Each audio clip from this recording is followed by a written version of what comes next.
Have you ever looked into your dog's eyes and felt something more than affection, a kind of memory, a signal, a quiet knowing that seemed to pass between you in silence?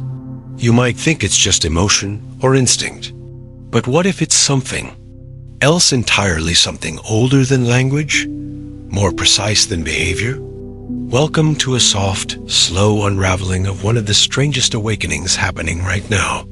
In this story, we explore a forgotten prophecy that dogs would one day become conscious guides in a world vibrating with change. This isn't fantasy. This is frequency. Across continents, dogs are beginning to act not like pets, but like mirrors, transducers, stabilizers, even oracles. Their gaze seems to ask, "Will you remember what I never forgot?" So settle in, find a quiet moment. Check your time and your location, and just breathe. You've arrived at exactly the right place. Subscribe if you'd like to keep walking these unusual roads with us, because what you're about to hear is not just a story about dogs. It's about energy, memory, and the kind of loyalty that stretches beyond lifetimes. The scene opens now, your dog curled beside you, and something unseen listening between the heartbeats. Have you ever sat beside a dog in absolute silence, no command, no expectation, only to feel the atmosphere subtly shift, as if something unseen had settled between you? Not a thought, not a mood, but a presence. Almost as if your dog was aware of something just outside your field of perception, something it had always known, but you were only now beginning to notice. This feeling, this quiet strangeness, is not a coincidence. For centuries, humans have underestimated the silent intelligence moving behind a dog's eyes, interpreting their stillness as simplicity and their gaze as affection alone. But what if it's more? What if dogs are not just loyal companions, but living instruments of energetic attunement, patiently waiting for humanity to remember a truth we once knew? Over 80 years ago, Edgar Cayce, known as the Sleeping Prophet, spoke. In trance of a time when animals, especially dogs, would begin revealing their true nature. In those visions, he didn't speak of tricks or obedience, but of vibration, of light, of healing. He described a frequency shift that would awaken latent abilities, not just in humans, but in animals bred close to our emotional rhythms. Dogs, he said, would begin to act as stabilizers of spiritual resonance, living filters, capable of adjusting the energetic imbalance of their human companions simply through breath, gaze, and presence. According to Cayce, these animals would intuit danger before it arrived, detect illness in its earliest whispers, and harmonize chaotic fields through the very geometry of how they positioned themselves around us. This wasn't science fiction to him. It was spiritual architecture, a design encoded long ago, hidden in plain sight within the animals we considered ordinary. And in recent years, we've begun to see echoes of this unfolding. Dogs anticipating, seizures minutes before they begin, canines placing themselves over organs later revealed to be cancerous, shelter dogs who seem to bypass dozens of people, choosing instead a single individual whose grief resonates with something ancient in the animal's awareness. Behaviorists may call it instinct, but what if it's intelligence, an intuitive, vibrational kind that moves beneath words? A soft form of communication that transmits not through sound, but through synchrony. Increasingly, people report moments when their dogs behave in ways that defy logic, appearing at the edge of anxiety before it peaks, barking softly before phone call from a distant loved one, refusing to leave a room just before an emotional breakdown. We dismiss these moments, chalking them up to chance or hypersensitivity. But what if these are precisely the signs Cayce spoke of, signals that the world is shifting, and that dogs are responding not randomly, but in concert with something larger? In laboratories, researchers now speak quietly of entanglement between humans and animals. Studies reveal that the heart rate of a person often aligns with their dog's when sitting quietly together. Even brainwave patterns begin to mimic one another, forming harmonic resonance. Some scientists now suggest that dogs, long attuned to human biology, may also be tuning into changes in the Earth's geomagnetic field, a subtle frequency that governs more than we realize. When this field fluctuates, animals respond first. And dogs, it seems, respond with purpose. They move to doorways. They shift to bedsides. They circle areas of the home that hold grief or disruption. These are not quirks. These are calibrations. And the more we listen, the more we begin to sense a kind of choreography taking place, a gentle rebalancing of emotional currents, a spiritual feng shui led by creatures who never forgot how to feel the earth's breath. It is not just in healing or disaster that these patterns emerge. During moments of quiet transformation births, deaths, epiphanies, dogs behave differently. They sleep more deeply, yet awaken suddenly at invisible cues. They seem to guard thresholds, their eyes focused not on walls or windows, but on places. Between things. The spaces where energy pools, where memories cling, where the unseen softens its veil. Ask anyone who's lost a loved one at home, and many will tell you, the dog knew first. Long before the breathing changed, long before the chi. Body surrendered, the dog became still.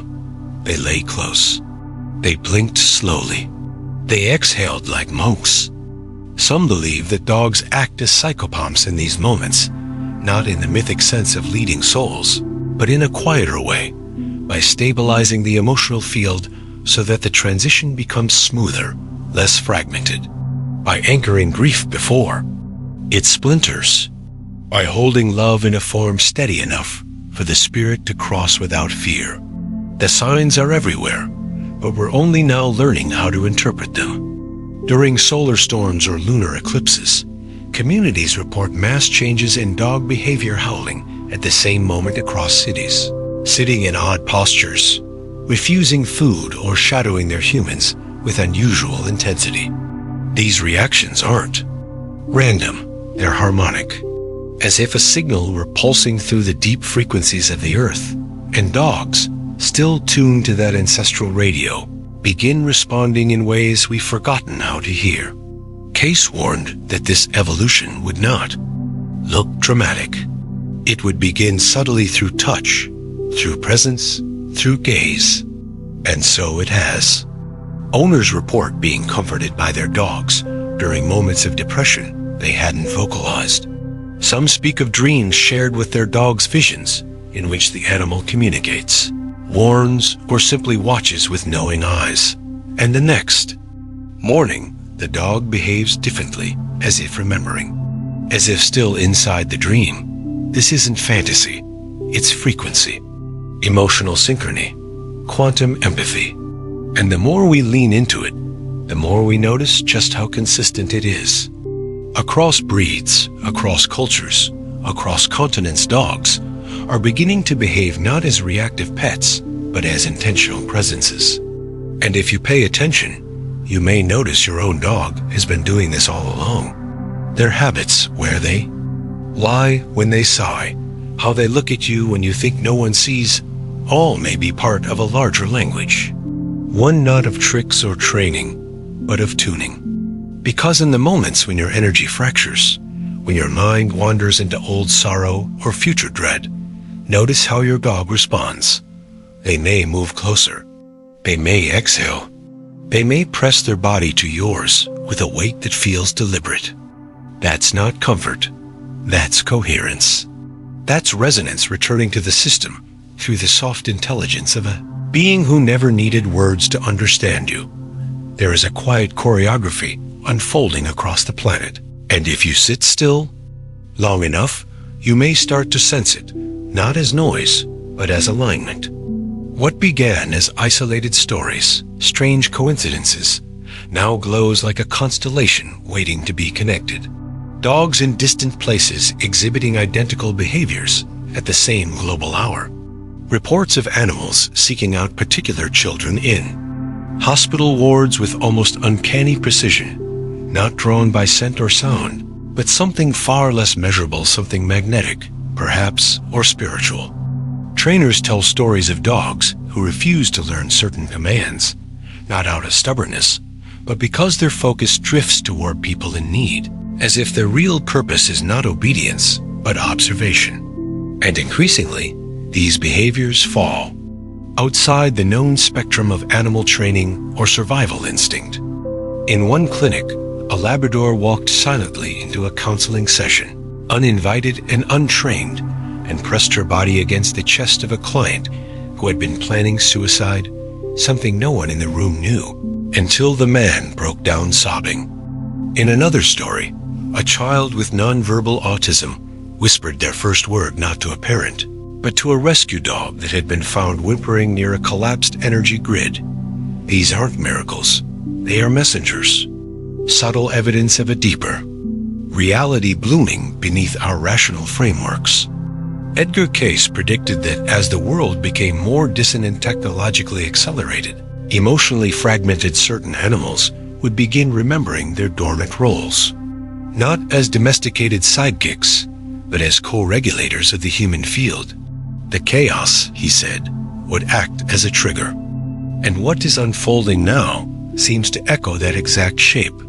Natural disasters rising, human anxiety spiking, systems collapsing, and in the middle of it all, dogs placing themselves like anchors in the eye of each storm. They appear beside veterans, with PTSD during moments of relapse, circling them gently like protectors of memory.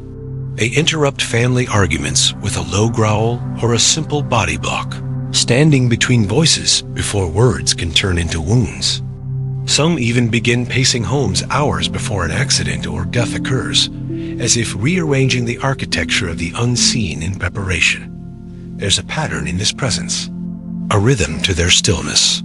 Researchers speak now of emotional transduction, the capacity of a being to receive emotional energy and alter it before returning it to the environment.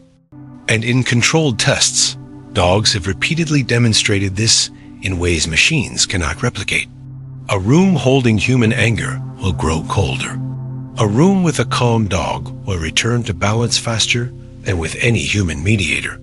Some therapists even measure the heart coherence of patients before and after interaction with a dog, and discover anomalous synchronizations that seem to happen beyond physical contact, as if the dog begins adjusting the human field long before the person enters the room. The implications are stunning, but so gentle, so non-invasive, that the world hardly notices. This is the miracle. It isn't loud. It's relational, frequency-based. Dogs aren't forcing change, they are inviting it. They do not need to be enlightened beings to perform this role. Their presence alone is enough. Their love is not sentimental, it is structural, a form of vibrational architecture that supports what is fraying within us. Cayce believed that many of these animals had chosen to return to Earth not as wild beings or higher spirits, but as humble companions, clothed in fur, tongues lolling, tails wagging not to impress us, but to be close enough to feel us. And through that proximity, to assist in the recalibration of humanity. In this light, their devotion becomes less about loyalty and more about frequency matching. Dogs align themselves not with dominance or hierarchy, but with emotional truth. That's why they move toward children, the grieving, the sick, the elderly, and those unraveling in silence. They are not responding to weakness. They are responding to openness, to the exposed circuits where transmission is possible. And now, with greater frequency, we hear of dogs who arrive at exactly the right moment. A woman finds a stray pacing her apartment building just after a miscarriage she told no one about. A boy adopted a dog whose previous owner died in the same month, in the same town, from the same illness the boy was just diagnosed with. These synchronicities are not accidents. They are call and response signals between unseen threads of reality. threads that dogs still know how to navigate. When you look into a dog's eyes, you may be tempted to see simplicity. But look again. Watch how long they hold your gaze. It is not because they are puzzled. It is because they are reading, mapping, waiting. In those long blinks and deep stares, something is being transmitted, not words, but frequency impressions. A kind of memory calibration. And increasingly, those stares come just as you're about to speak a truth or suppress one. Dogs know, not because they think the way humans do, but because they feel the way frequencies do. There's a wisdom encoded in their silence, one that activates when yours breaks. And in this growing wave of attunement, we are also witnessing a return of collective behavior. During solar eclipses, large groups of dogs have been documented behaving as one sitting, motionless, humming, or placing themselves across thresholds as if guarding portals.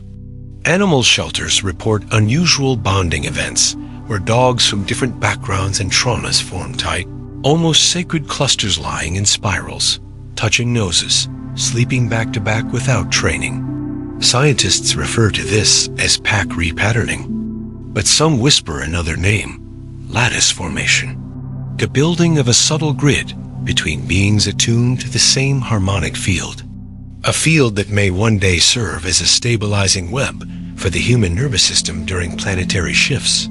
The behavior may be subtle, but the implications are cosmic. In the past, this kind of energetic sensitivity was reserved for monks, shamans, or sensitives. But what if nature planted it elsewhere, too more accessibly, more abundantly, in creatures who would live beside us, sleep at our feet, and remind us with every glance that the world is not just biology, but music? That pain hums, that joy resonates, that fear vibrates. And that healing is not an action, but a tuning. In this model, a walk with your dog becomes more than exercise. It becomes an exchange, the way they pause at a tree, the way they resist certain streets or turn toward another house. These are not whims. These are energetic wayfinding behaviors. And the places where they hesitate? Watch closely.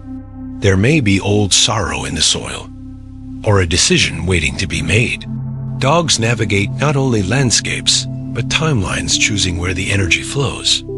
Cleanest, where your thoughts settle most naturally, where your breath deepens without your noticing. These subtle navigations are part of their service, not as pets, but as co-creators of emotional coherence. And perhaps most stunning of all is this: they do it without needing to be noticed. They do it because they remember. They remember a time when the bond between species wasn't about control, but communion. When human tribes knew that dogs were more than protection, they were pattern holders, energetic sentinels. When their arrival at a child's birth was seen as a sign, and their presence during death was not feared, but honored, that memory still lives in them. And it is waking, quietly. All around us, there is something unfolding now, more felt than spoken. And it is arriving not with thunder, but with a soft breath pressed against your chest when you're grieving, or with a knowing stare across the room when your thoughts spiral into silence. It's arriving through the ones who curl beside you without asking why, who place their heads upon your heart like tuning forks, who refuse to leave your side when the frequency inside you begins to fray. And if you've begun to notice this, you're not alone. All over the world, people are waking up to this quiet shift, the realization that their dogs are not reacting randomly, but responding precisely.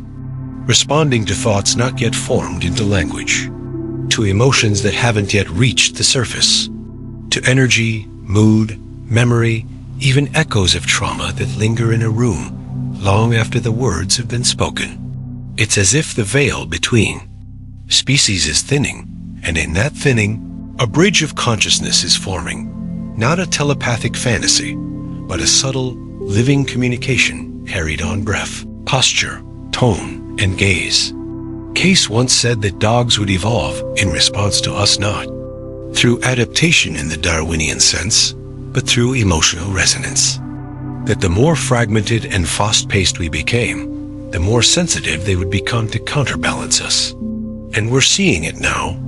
Dogs who walk toward the person in the room who says nothing, but is quietly hurting. Dogs who resist commands, when those commands would cause someone harm. Dogs who wake in the middle of the night, moments before their human receives a life-changing phone call. In the old paradigms of behaviorism, such moments were dismissed as coincidence or imprinting. But what if this is a deeper kind of intelligence, not learned, but remembered? Not taught, but transmitted through time? Many spiritual traditions describe dogs as beings of the in-between, guardians of thresholds, watchers of doorways, intermediaries between the physical and the subtle. And now, in the era of quantum biology and emotional physics, we begin to have language for what ancient cultures only gestured toward, that the space between living systems is not empty, but full. That between you and your dog exists a lattice of electromagnetic potential constantly adjusting, syncing and vibrating. That when you feel better simply by being in their presence, it's not because they distract you, but because they retune you. This isn't sentiment, it's resonance. Your dog isn't reading your face, they're reading your field. And they're not just perceiving it, they're shaping it. Through every tilt of the head, every sigh, every nudge, they are recalibrating what has gone dissonant in you. And the closer we look, the more undeniable it becomes. Energy workers now consult with canine companions to identify stuck energy in the body.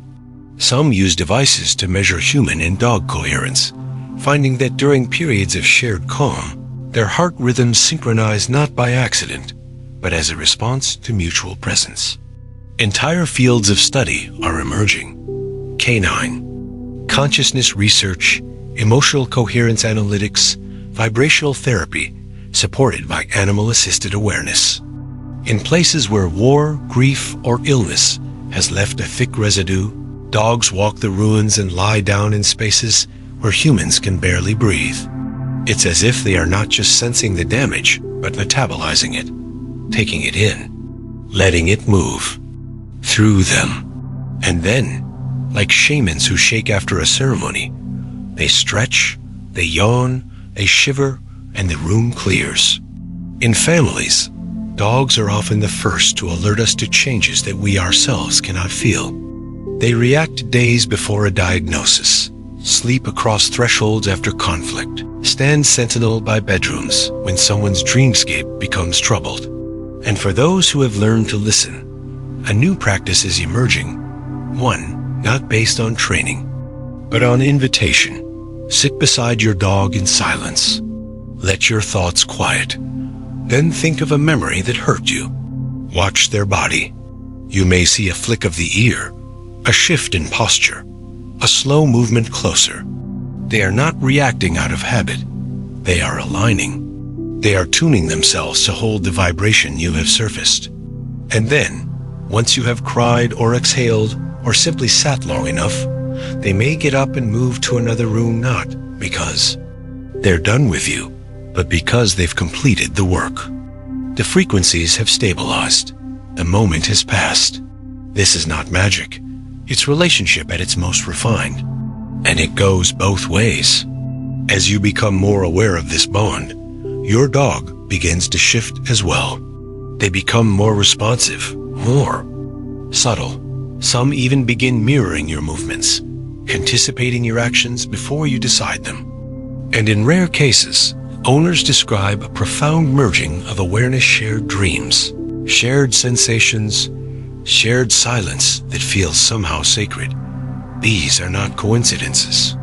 They are awakenings, signs that the relationship between species is evolving, beyond companionship into co-consciousness. And the more we allow for this, the more we begin to notice the larger structure forming behind it. Across the world, dogs of this sensitivity are connecting not just with humans, but with each other. Through apps, meets, energy circles, and shared fields, people are discovering that their dogs, exhibit identical behaviors to others thousands of miles away, trembling during the same lunar cycles, refusing food during the same solar flares, lying on the same body parts at the same global moment. It's as if they are forming a network, a vibrational intelligence grid. And humans? We are being invited into that grid, not as leaders, but as students, as listeners, as beings finally ready to remember that intuition is not a trick, and love is not a weakness. It is a technology of coherence. A dog's stare is no longer something to be glanced past. It is a portal, a question, a quiet pulse asking, "Will you remember too?" Because they have not forgotten. Even after generations of domestication, of being renamed, retrained, relocated, they have not lost the signal. It still lives in their breath, their heartbeat, their stillness. And now, as humanity begins to fracture under the weight of its own acceleration, they are leaning forward again, not with bark or bite, but with a frequency so subtle it sounds like rest, like presence, like a soft exhale at the exact moment your mind was about to fall apart. That's not comfort, that's a message.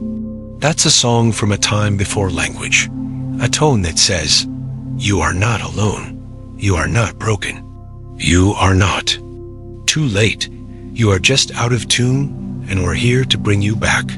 And perhaps this is the greatest gift they offer us. Not their obedience, not their loyalty, but their remembering, their unwavering embodied memory of how to belong, how to be still, how to listen without agenda, how to feel the world rather than control it. If you let them, they will guide you back not to an old version of yourself, but to the version of you that never left the original rhythm, the one who still remembers how to hear the sky, how to feel time move through trees, how to trust the invisible. So tonight, when your dog curls against your side, don't see it as routine. See it as initiation, an invitation into a deeper frequency, one where silence is sacred, and every breath is a signal waiting to be received. You don't need to do anything. Just be still. They already know you're listening. The rest will follow. It begins to make sense. Doesn't it not in the analytical sense, but in the way a song makes sense when you hear it from the middle and suddenly feel like you've known it your whole life. This story of dogs, of presence, of frequency, is not just a story about them, it's a mirror of us, a reflection of what we've forgotten how to carry. And as you observe them more closely, not just their bodies, but the timing of their gestures, the way they appear in doorways, just as your thoughts begin to unravel, or how they change rooms. Seconds before an unexpected memory surfaces, it becomes clear that they are not reacting to your outer world, but to the pulse beneath it. There is a language here, but it's not made of words. It's made of timing, breath, stillness, and response.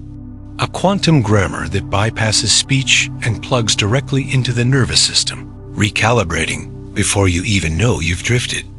Some say this is mystical, but what if it's biological? What if dogs, in their physical closeness to us, have developed the capacity to anchor our electromagnetic coherence? What if they have always had this ability, and we simply lacked the framework to perceive it?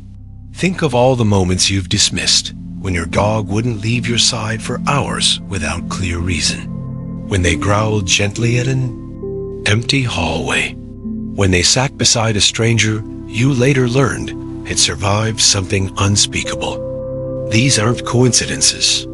These are subtle transmissions between energy fields. And now that science has caught up with the unseen, we are beginning to realize that consciousness is not locked inside skulls. It is relational. It flows between beings, bouncing off frequency, entraining rhythms, syncing systems. And in this web of awareness, dogs are not at the edge. They are at the center. Not because they know more, but because they resist the illusion of separation. Where we question, they feel. Where we analyze, they embody. Where we fracture, they anchor. And perhaps this is why so many people report that their dogs save them not through heroic acts, but through simply being present at the exact moment life could have tilted the other way. Dogs do not need to explain their purpose. They only need to fulfill it. And their purpose, now more than ever, seems to be resonance, harmonization, the subtle art of bringing you back to yourself, not by fixing anything, but by refusing to abandon you in your distortion. They don't need to correct you, they just stay. And in their staying, they sing the old song back into your field, the one you forgot you were humming, the one your cells still remember. In this light, every stretch becomes a clearing, every yawn a discharge, every sigh a soft transmutation of the energies you haven't yet had the words to release. They shake not just to dry off water, but to ripple old emotions through their skin and out into the earth. They press their backs into your legs not for affection alone, but to ground the current flowing through both of you. And as you begin to notice these things, a shift occurs. You begin to mirror them. You breathe deeper when they do. You slow down. You watch more. You begin to live less from your mind and more from your sensing body. And this is how the evolution happens, not in a laboratory, but in a living room. Not through technology, but through touch. The world keeps getting louder, but dogs remain quiet, not because they don't understand the noise, but because they remember the signal beneath it. And in that signal, there is a music that leads you home, not to a place, but to a rhythm. One where the body softens. One where the energy stabilizes. One where everything that once felt separate starts to sing again. You may find yourself crying unexpectedly, laughing for no reason, dreaming more vividly, experiencing emotions that feel ancient, collective, cellular. This is not breakdown. This is realignment. This is what happens when you begin to inhabit the frequency that your dog has been holding for you all along. And in that space, you may notice that you are no longer the only one being healed. Dogs, too, are beginning to respond differently. Many have started exhibiting behaviors that suggest their own fields are expanding. Some seem more alert to planetary energies, whining during solar flares, hiding during geomagnetic storms, resting deeply during full moons, as if recovering from collective transmission. Others display new sensitivities, refusing processed foods, seeking out plants known for medicinal qualities, guiding their humans toward people or places that offer resonance. It's not just that they're helping us remember, they're remembering more too. This mutual reawakening is not limited to isolated pairs. It is spreading like a network of soft lights across the globe. And increasingly, people who never considered themselves sensitive are beginning to feel it. An invisible pulse, a sense of being watched over, not in the religious sense, but in the vibrational one. As if their dog is not guarding them from danger, but guiding them toward coherence, a repatterning, a return. In this world, animal behavior is no longer studied as survival instinct alone, but as participation in a co-created field of reality. And in that field, everything matters. The place your dog chooses to sleep, the way they glance toward the door just before your thoughts begin to shift, the patterns they walk in circles, the pauses they take before eating, as if asking permission of the moment. These are not random. They are part of an embodied ritual that speaks to the intelligence of living systems where breath, presence, and attention become more accurate than thought. And perhaps this is what Cayce meant all along when he spoke of a time when dogs would awaken. Not that they would change, but that we would finally slow down enough to perceive who they've always been. Not companions, not pets, but vibrational guides clothed in fur, willing to walk beside us through a world they never stopped listening to. They are the ones who kept the thread alive while we forgot, the ones who waited while we tried to ascend, when all along the invitation was to descend into presence, to ground, to breathe, to remember not what we know, but what we are. And so if you find yourself waking in the middle of the night, and your dog is already there, watching you with that soft, still gaze, don't be alarmed. They're not just looking at you. They're tuning in, matching your rhythm, holding space. And if you let yourself soften, if you close your eyes and let your body surrender, you might just feel it too. That steady pulse, that warmth that arrives before touch, that strange sense of being known in a language older than speech. That is the light they remembered. And they've been waiting quietly for you to remember it too. And still, it deepens. This unfolding between you and the being curled beside you is not a metaphor. It's a mechanism.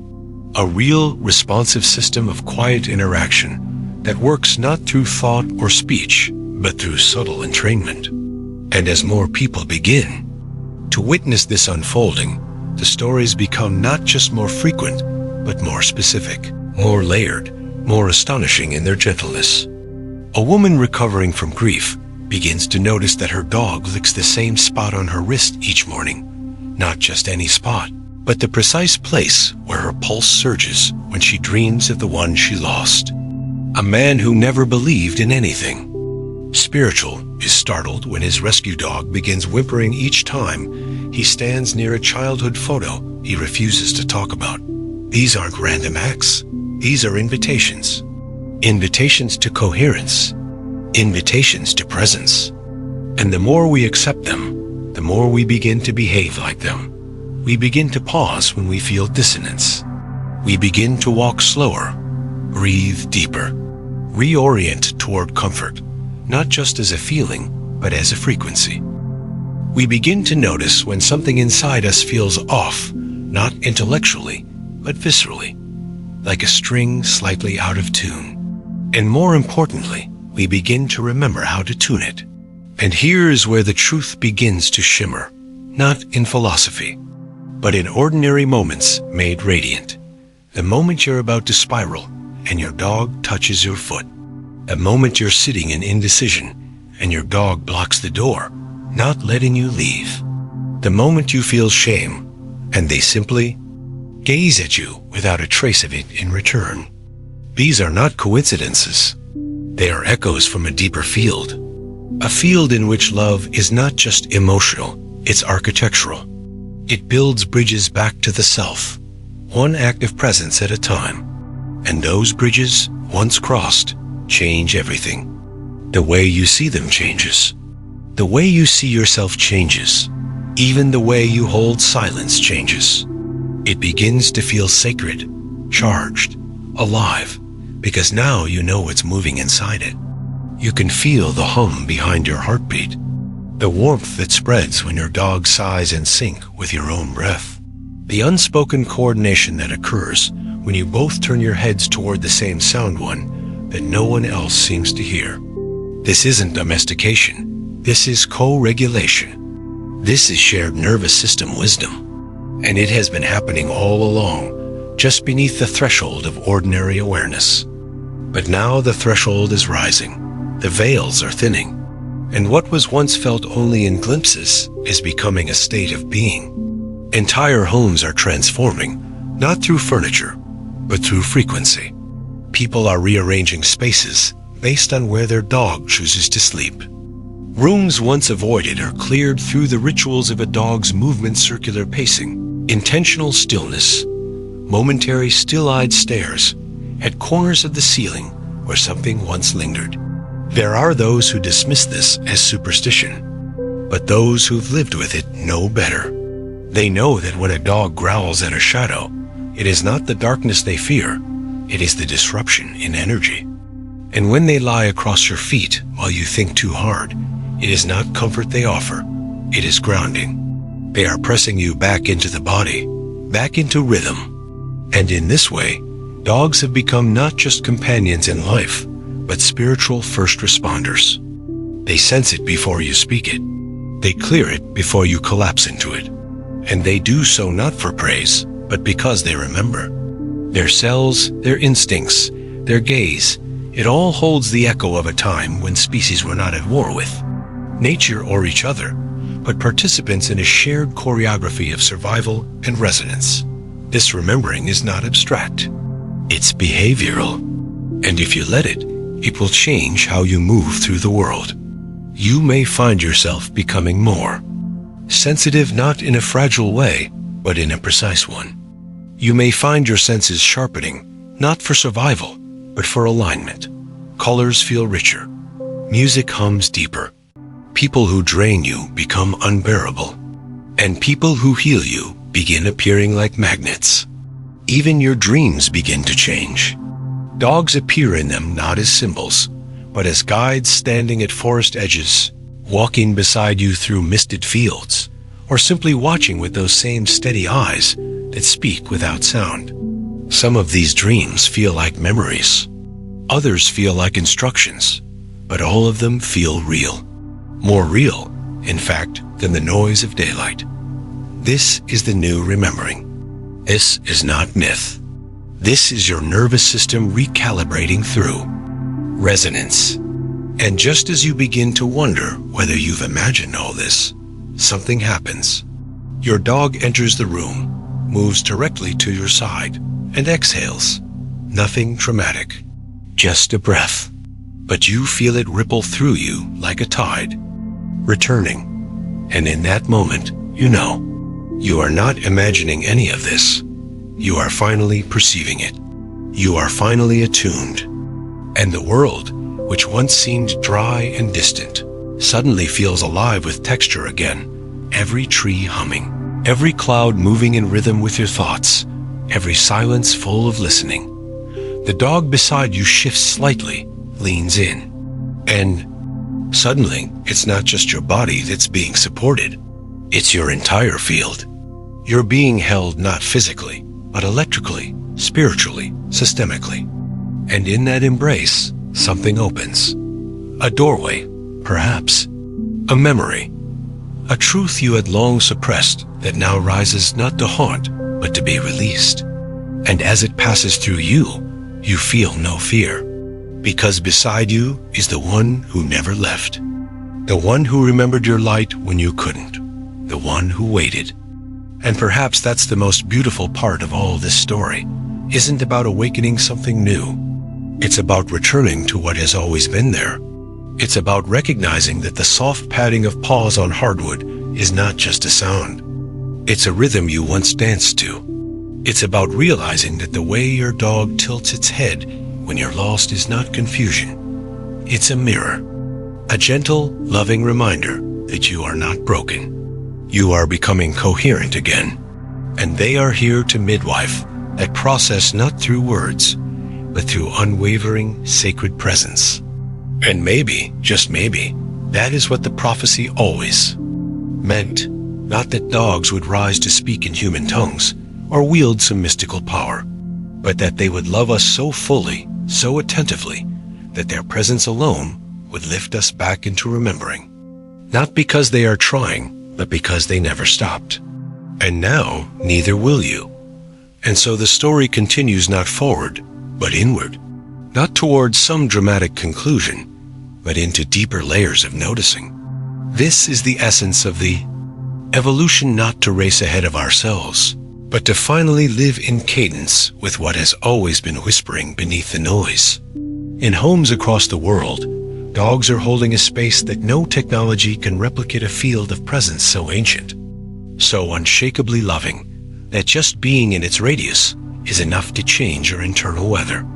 What began as strange coincidences or subtle intuition is now blooming into a whole new sensory relationship, one where the body and the breath begin to trust again, where the chaos outside your window no longer unravels the center within you, because something beside you is anchoring you in a deeper pulse. Watch how your dog responds when you are halfway between emotion and thought. Observe how they tilt their ears when your mind begins to spin, or how they relocate themselves when you finally surrender to truth. These are not passive companions. These are dynamic co-creators, reading and adjusting your energy like subtle sculptors of state. And the more you welcome this awareness, the more intelligent the space between you becomes. You may even find yourself communicating without trying thinking. "I need you," and seeing them arrive before the sentence finishes. Sitting still and feeling a wave of gratitude for them that seems to rise, not just from your chest, but from the very floor beneath you, as if the earth itself is affirming the bond. In these moments, time softens. The future and past blur. You are not remembering, you're re-entering. And your dog is your compass, your barometer, your gentle keeper of the resonance you once forgot how to hold. What was once a leash or a bed or a treat becomes sacred ritual. You begin to brush them with more care, noticing how your breath changes as your hand moves across their coat. You begin to walk with more reverence, letting them lead not just your path, but your pace. And then you begin to notice things outside of them. Two trees that feel like they're pulsing, air that seems thicker in certain neighborhoods, buildings that feel emotionally heavy before you enter. It's not imagination. It's resensitization. You are waking up through the mirror of their steadiness. And what happens next is extraordinary, because it is ordinary. You begin to feel, not in a reactive way, but in a clean way. Emotion moves through you like wind through branches, no longer catching and twisting, but flowing. And your dog sees it, honors it, mirrors it. They may yawn, circle, shake ritual gestures of energetic completion. They don't tell you how to heal. They just show you that healing is not a task. It's a natural consequence of being held in coherence. And you begin to understand why Edgar Cayce spoke not of grand animal awakenings, but of subtle interspecies evolution. Not new gifts appearing, but ancient bonds reactivating. Because it was never about change. It was about remembrance. And now that you're remembering, the world begins to change around you, not through effort, but through alignment. Doors open with less resistance. Conflict softens before it erupts. You find yourself drawn to different kinds of people. People who feel familiar, not because of shared stories, but shared frequencies. People whose dogs also seem to know. Conversations shift. Eyes hold longer. And when you speak, it's from a place below the throat, from a knowing that trembles. Gently in the gut, like the purr of some deep memory returning to its source. This isn't becoming someone new. This is becoming who your dog already knows you to be, who they've seen every day, even when you couldn't see it yourself. And the loyalty you once thought was affection, you now understand as sacred trust. They didn't follow you because you fed them. They followed you because they remembered you. And their whole presence has been a soft invitation back to your original resonance. The one beneath the rolls, the wounds, the noise. The one that sings most clearly when you are simply quiet, simply breathing, simply there. In this way, your dog becomes your first and truest meditation teacher. Not because they instruct, but because they embody. They listen without needing to reply. They love without needing to fix. They stay without needing to explain. And in their presence, the nervous system unwinds. The heart unclenches. The body returns to its natural tempo. You no longer need to escape to find peace. You simply sit. And there it is, tail curled, eyes soft, breath steady. The field restored. The pattern remembered. And all at once you know. The prophecy was never about dogs becoming more like humans. It was about humans remembering how to become more like dogs. Present, open, responsive, true. Not performative love, but tuned love. Not noisy healing, but quiet alignment. Not forced connection, but magnetic trust. And so this journey isn't ending, it is opening. Each day, your bond becomes a deeper field of learning. Each exhale beside your dog is a deeper returning. And one day, when they are no longer in body, that field does not vanish. It lingers in the air like music. It ripples through your cells like memory. It returns in dreams, in glimmers, in that sudden warm feeling that fills the room without. 'Cause they do not leave, they just change form. Their frequency woven into your timeline forever. And perhaps, in that moment, you will understand what it means to live in two worlds at once. The visible and the energetic, the tactile and the timeless. And perhaps then, you will begin to offer that same resonance to others, not through doing, but through being. Just like they did. You will walk into a room and people will feel better without knowing why. You will sit with someone in pain and they will soften before the words arrive. You will become what they were to you. A reminder, a stabilizer, a mirror. Not because you tried, but because you remembered. And as that remembering ripples out across homes and cities and hearts, the world shifts. Not with fanfare, but with presence. Dogs don't need applause to offer miracles. And now, neither do you. So when your dog looks at you tonight, just looks, without needing anything, pause a little longer. Let your breath match theirs. Let the room go quiet enough to feel what lives beneath it all. That gaze isn't a question. It's a confirmation that you've returned to the frequency they've been holding for you all along. That your body, your breath, your quiet willingness to feel again has opened something ancient. You're not waiting for awakening anymore. You're in it. And the being curled beside you has always known this moment would come. That you'd stop searching for meaning out there and start remembering the field in here, the one that hums. When love is given without demand, when presence is offered without condition. This isn't the end of the story. It's the opening of a life where you listen deeper, where you move slower, where you trust what your dog has known from the beginning, that the unseen world is real, and it speaks not in noise, but in stillness. Subscribe to our channel so we can meet again next time. Other stories are also waiting for you. In the silence, you now know how to hear.